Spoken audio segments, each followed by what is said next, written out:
नमस्कार, आप देख रहे हैं खबरें अभी तक और मैं हूं आपके साथ अनुराधा तुरान। नौकरी माफिया इन दिनों काफी एक्टिव नजर आ रहे हैं और एक्टिव भी इस हद तक कि अब धमकी देने पर उतारू हो गए हैं। हम बात कर रहे हैं हरियाणा में हुए भर्ती घोटाले की। पहले भर्ती करने वालों ने लूट मचाई और फिर दलालों की कारस्तानी सामने आई। जब इतने से काम नहीं चला तो सरकार माफिया शब्द का इस्तेमाल भी किया गया। इस नौकरी माफिया ने हरियाणा कर्मचारी चयन आयोग के चेयरमैन भोपाल सिंह खत्री को ही जान से मारने की धमकी दे डाली। आखिर धमकी देने वालों का दुस्साहस इतना कैसे हो गया? वो इतना ताकतवर भी कैसे हो गया कि उसे किसी कार्रवाई का डर नहीं रहा? हरियाणा कर्मचारी चयन आयोग की भर्तियों में फर्जीवाड़े पकड़े जाने के बाद नौकरी माफिया के लोग आयोग के कर्मचारियों को मामलों को रफा दफा करने के लिए लाखों रुपए के ऑफर दे रही हैं।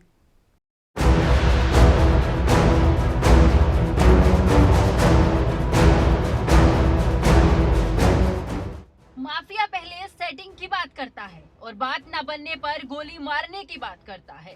इस माफिया में सिरफिरे लोग भी हो सकते हैं, लेकिन जांच एजेंसियां और खुफिया तंत्र क्या कर रहा है, ये बड़ा सवाल है। भर्ती माफिया उन 125 लोगों को भी छोड़ने या कार्रवाई नहीं करने का दबाव बना रहा है, जिन्हें पुलिस भर्ती के दौरान वास्तविक युवाओं के स्थान पर मापतोल कराते और दौड़ लगाते पकड़ा गया है। वहीं कर्मचारी चयन आयोग को मिली धमकियों के बाद हरियाणा पुलिस और सीआईडी चौकन्ना हो गया है। साथ ही इसकी जानकारी डीजीपी और सीआईडी के आला अफसरों को देने की बात भी कह रही हैं। आप भी सुनिए हरियाणा कर्मचारी आयोग के चेयरमैन भोपाल सिंह खत्री खुद को मिली धमकी पर क्या कह रही हैं।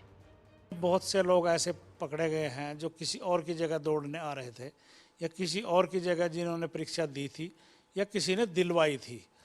तो जब वो पकड़े जाते हैं तो हम उनसे कहते हैं कि आप अपने फ़ोन से उनसे बात कराओ कि जिन्होंने आपको यहाँ भेजा है, जो आपके दलाल हैं या माफिया हैं या जो गिरोह है, गैंग है। तो जब वो हमारे से बात कराते हैं, वो हमारे से बात नहीं कराते होते बल्कि उस कैंडिडेट से बात कर रहे होते हैं। वो तो उनसे वो कहते हैं कि इनको पूछ लो कि 5-4 लाख रुपए लेने हैं या नहीं लेने, तो हमारे पास फिर गोली भी है। मतलब एक तरह से हमारे को वो लालच भी देते हैं और दूसरी तरफ हमारे से जान से मारने की धमकी भी देते हैं। तो पिछले दिनों जो हमने इस गैंग की कमर तोड़ी है, सरकार ने, पुलिस ने जो माफियाओं पर शिकंजा कसा है, उसकी हताशा और निराशा का ये परिणाम है। सवाल जब सरकारी नौकरी का आता है तो भले भलों की नीयत डोल जाती है, फिर चाहे वो लड़कियां भी क्यों ना हों। हरियाणा में सरकारी नौकरी के झूठे शपथ पत्र देने वालों में लड़कियां भी कम नहीं हैं। 1100 महिला कांस्टेबल की भर्ती में 72 युवतियों के डॉक्यूमेंट्स फर्जी मिले हैं। अब आयोग ने इन्हें 28 जनवरी तक अपने डॉक्यूमेंट्स वापस देने का मौका दिया है या फिर तहसीलदार से लिखवा कर लाने के लिए कहा गया। अगर ऐसा नहीं किया गया तो उन पर एफआईआर दर्ज करवाई जाएगी।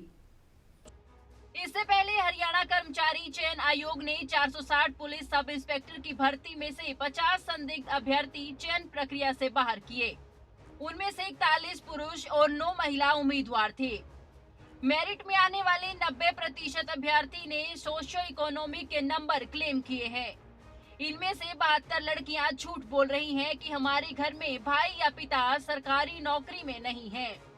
हरियाणा कर्मचारी चयन आयोग की 5500 पुलिस कांस्टेबल की भर्ती में मिले संदिग्ध अभ्यर्थियों की संख्या 133 तक पहुंच गई है। इनकी सूची पुलिस को दी जाएगी। मामले में अब तक 6 लोग गिरफ्तार किए गए हैं। चेयरमैन भोपाल सिंह खत्री का कहना है कि गिरोह ने गरीब युवकों को फंसाया है। इन्हें 10,000 से लेकर नए कपड़े देने का लालच दिया। सीसीटीवी कैमरों में इनकी पकड़ की जा रही है। कुछ उम्मीदवार अब भी कार्यालय में आकर शपथ पत्र वापस ले रहे हैं। सामाजिक आर्थिक आधार पर 5 अंक लेने के लिए सरकार ने नियम बनाए हैं, जिसके तहत परिवार में पिता या पति की मौत हो चुकी है तो उनको 5 अंक मिलेंगे। यदि किसी के परिवार में पहले से कोई सरकारी नौकरी में नहीं है तो उसे भी 5 अंक दिए जाएंगे। इसके साथ ही बदलाव किया गया है कि विवाहित लड़की का परिवार ससुराल ही माना जाएगा। बहरहाल नौकरी माफिया यानी बेईमानों और पैसे वालों का घी शक्कर जैसा नाता है। कुल मिलाकर भर्ती प्रक्रिया को लेकर जो परतें खुल रही हैं वो एक प्याज की तरह छिलका दर छिलका उतरती जा रही हैं।